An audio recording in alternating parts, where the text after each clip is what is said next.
Primary. Former President Trump, he is the front runner with 50% support, followed by Nikki Haley. Now, there's different polls that have come out. It's been anywhere between like 34%, maybe 38%. Ron DeSantis trailing behind, and this is a new poll, Kevin, that Trump's kind of reflecting his strong appeal among Republicans and the male independents, the men, whereas Haley has a significant lead among moderate and female independents. Yeah, Ron DeSantis is in trouble in New Hampshire. It looks like 5% at this point. He came out and he said, and I don't know if he's desperate or if he believes this to be true, but he said Republicans are going to lose in November presidential general election if Donald Trump is named the party's nominee. This was on the CNN town hall. He said, if Donald Trump is the nominee, the election will revolve around all these legal issues, his trials, perhaps convictions if he goes to trial and loses, and about things like January 6th. He said, we're going to lose if that's the decision voters are making based on that right now. We don't want it to be a referendum on those issues. Trump's legal problems have not hampered him at all with voters, but should we be thinking more about it? I don't know. Let's bring in David Dulio, professor of political science at Oakland University. Good morning, David. How are you? Good morning, guys. Thanks for having me. Yeah, appreciate you being here. Is this Ron DeSantis being desperate? Is he making a valid point? Should we be worried that if Trump makes it through that he'll be in trouble due to his legal problems? I think the answer is both. I think that, DeSantis is trying to make this electability case, and it's really the best one that he and frankly Nikki Haley have at this point. But the polling nationally and in important swing states like Michigan shows that argument doesn't hold water, that the former president is ahead. He, in some cases by significant margins. Here in Michigan, there have been polls that show him up by about 10.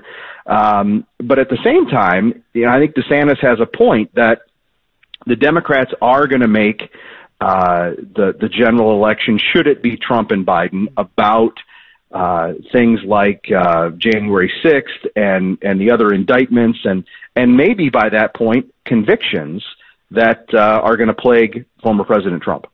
Yeah, I think he's facing 91 criminal charges. I think they could lock him up for life if he's convicted in some of these cases. Why do you think it's not bothering Republicans in the primary? It doesn't seem to be bothering them at all. Well, I think this gets back to the loyalty of Donald Trump's supporters, right? They are with him till the end, and it is incredible loyalty that they are showing to him, in part because he brought them on board by saying, I'm going to fight for you. I'm with you. And he has kept that up during his time as president and then in the wake of that presidency. And they haven't forgotten about that. And they are sort of repaying him, I think, with their support right now. How much is New Hampshire reflective of the entire state? Because you look at Ron DeSantis, and he's now making the argument that he has not decided to skip out on New Hampshire, even though he went down to South Carolina. He's very much in this race, but the polls show, he's got like maybe 6% of support. The latest poll from St. Anselm, and there's maybe the highest was 7. That compares to Nikki Haley's 38 and Donald Trump's 52%. So what does all of that say? He's in a distant third. What does it say about the party's preference and how it's shifted seemingly over the past year?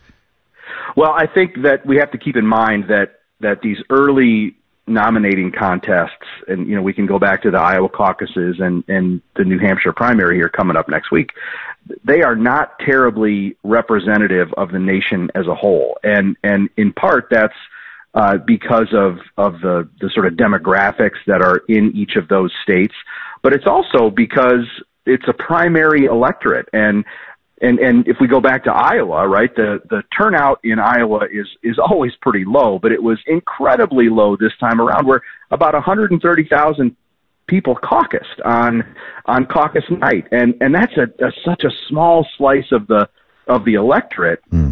That delivered a big win for Trump. But and that group of voters is going to be very different from those who cast ballots in this New Hampshire primary, which is going to still be a relatively small slice of America. Yeah, you're right. I mean, even the Republican Party is different in New Hampshire than it is in Iowa. There's more evangelicals in Absolutely. the middle of the country. There's more fiscal conservatives in New Hampshire. You see that with the governor as well. Let's look at Nikki Haley a little bit, because she is, when you look at the moderate Republicans and then the more conservative Republicans, she has a lead among the moderates. It's pretty notable. How might this influence, do you think, the entirety of the GOP's approach to these demographics, the moderates and the female demographic, where she has a lot of support, do you think? Well, I think it's an argument that she has to make, right? That, hey, look, this is Nikki Haley saying, I can win the voters we need to win in November. Because it remains to be seen whether or not Donald Trump can get some of those moderate independent voters back that supported him in 2016, but then left him very quickly in 2018 during the midterms, as well as in 2020. But I don't think that argument is carrying much water at the moment, given the polling that's out there that shows Trump beating President Biden. If it's a two-person race for the Republicans, Ramaswamy dropped out. We believe that his supporters will go to Trump. Chris Christie dropped out. We believe his supporters probably went to Nikki Haley. If DeSantis were to drop out, what happens to his people, and how might that change the outlook here? Yeah, that's a good question. I think if I had to guess, and I don't have any empirical data for you here, but if I had to guess, I would think that it would be not necessarily an even split, but I think you'd see some go to Trump and some go to Haley, because I think DeSantis's policies are similar to Trump's. Yet, there are these conservative folks that are backing him rather than Trump for a reason, right? That they are at this point maybe done with the former president and want to see the party move on. And I think that it might just sort of end up being a wash. We heard Ron DeSantis making this claim that if Donald Trump becomes the nominee, that the Republicans are going to lose his presidential election. Is that a smart thing for him to say? I mean, could that come back to bite him? Let's say Trump is the nominee. I mean, what does that mean for Ron DeSantis later for him politically?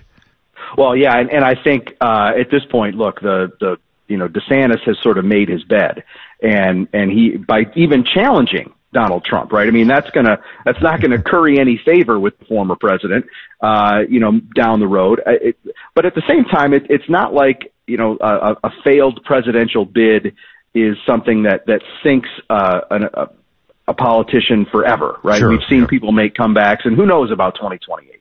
Yeah, we'll find out. Of course, we'll be here, right? And you will as well on this program with us in 2028.